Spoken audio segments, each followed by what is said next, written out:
Establishing the brand. First thing you ought to do is conduct market research. Find out exactly what people think of your brand. Do they recognize it?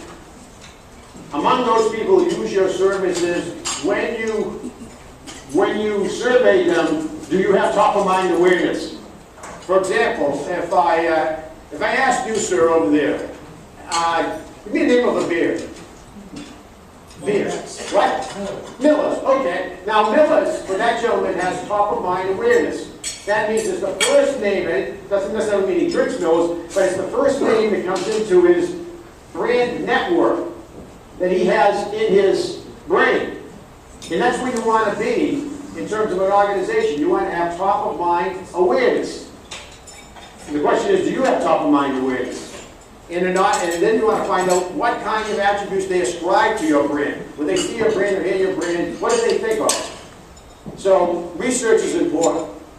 And then you want to create the brand. And this requires a lot of internal research, by the way. Don't create a brand with a few people in a room and decide that that's going to be the brand. What you've got to do is work it through the organization. Get a lot of input from employees. As a matter of fact, I put employees on any task force you put together to rebrand the organization. You've got to get input from the rank and file, from the entire organization. They have to believe in what the brand is all about. And also, they have a lot of good perceptions of what the brand is all about, what the brand means. And so they can really be helpful in terms of feeding information into developing the brand. You're going to educate the organization about the brand. Make sure that everyone understands the brand and that they're responsible for helping to protect the brand. And that the brand should be used only in appropriate ways. And then you're going to apply that brand uniformly.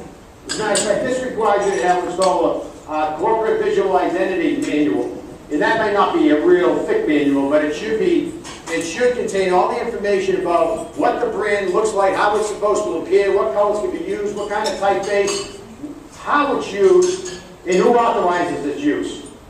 And that ought to be made available to everyone. Now you can post that, just post it online, so everybody in the organization can go to it, understand exactly how the brand is used, and where it's used, and how it's used. And you ought to share that with people who make your signs, people who letter your vehicles, people who do your stationery. Everybody who's involved in reproducing the brand should understand what and how the brand should appear. And finally, you promote the brand by making sure it appears everywhere. On your websites, on your business cards, on your letterheads, on your signage.